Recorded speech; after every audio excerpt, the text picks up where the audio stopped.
Look at this expansion. It starts with 12 men clustered in a small corner of the Roman Empire, and within decades, their presence bleeds out across the entire known world. Today, we are going to trace exactly how that happened. We are taking the historical accounts of the apostles and turning them into a tangible, color-coded map of their journeys. To follow along, you will need 3 things: a blank map of the ancient world, 3 distinct colored pens, and the summary table of their lives. Drawing these lines yourself forces you to look closely at the geography. It takes you out of reading ancient text passively and lets you visualize the specific geographic steps required for a localized group to reach the rest of the world. Step 1. Now take your blue pen.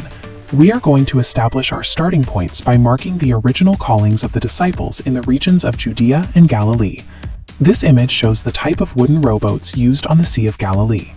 That is where we see a dense concentration of callings in Bethsaida, home to Andrew, Peter, and Philip, right alongside Matthew's tax post in Capernaum. There is one geographic outlier to record. Mark Judas Iscariot further south in Judea. He hailed from Kerioth, making him the only apostle who was not a Galilean. Because this specific region is so dense with names, you will quickly run out of space. Draw a magnified bubble off to the side of the Mediterranean coast and write your starting list in that box to keep the original map clean. Pinning down this tight blue cluster in a single territory places the sheer geographic scale they are about to cover into sharp relief. Step 2. Switch to your green pen. Now we map the outward ministries, tracing the physical routes they took from Israel to their respective ministry fields. Starting in the west, draw a line for Simon Peter straight into Rome.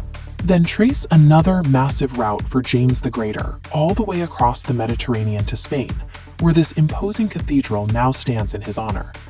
Next, trace Andrew's path north into Greece and the Black Sea region. Then draw a line south for Matthew. He followed the established trade routes leading out of Judea and down into Ethiopia, arriving in a landscape of traditional thatched huts like these. The longest lines stretch east along the paths through Persia. Keep going until you reach the Indian subcontinent. This towering temple structure marks Thomas's final destination in South India, where he established a presence alongside Bartholomew. A quick warning as you trace these lines: don't confuse your Simons.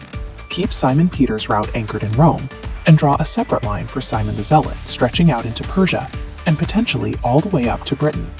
Mapping these specific lines shows that the apostles weren't just wandering.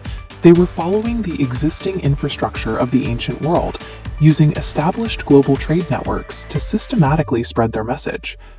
Step 3. Now take your red pen. We are going to mark their final execution locations and methods to map out the heavy toll of these journeys. Before we chart the executions, note the 2 exceptions. Judas committed suicide back in Jerusalem, and John, who served among these ancient ruins in Ephesus, was the only apostle to die of natural causes at an advanced age. For the rest, the red marks represent martyrdom. Over in this grand Roman square, draw an upside-down cross where Peter was crucified under Emperor Nero. In Patras, Greece, draw an X-shaped cross for Andrew. Continue charting the symbols. Draw a sword by the heavy stone walls of Jerusalem, where James the Greater was beheaded by King Herod. Then mark a spear far out in Mylapore, India, where Thomas was killed. By pinning these brutal final data points to the map, the high cost of their work becomes visible. These were deeply hostile environments, and almost all of them paid for the expansion with their lives. Look down at what you have built. You have mapped the initial calling, territorial reach, and the end of each apostle across 3 complete layers. Here is the master view of the final map. Pause the video right here to double-check your routes and symbols against the finished version. Once your map is accurate, drop a comment below and let me know which specific geographic journey or execution method surprised you the most. You now have a complete physical record. It takes the history out of the abstract and leaves you with clear visual proof of how 12 individuals traveled outward and left a permanent mark on global history.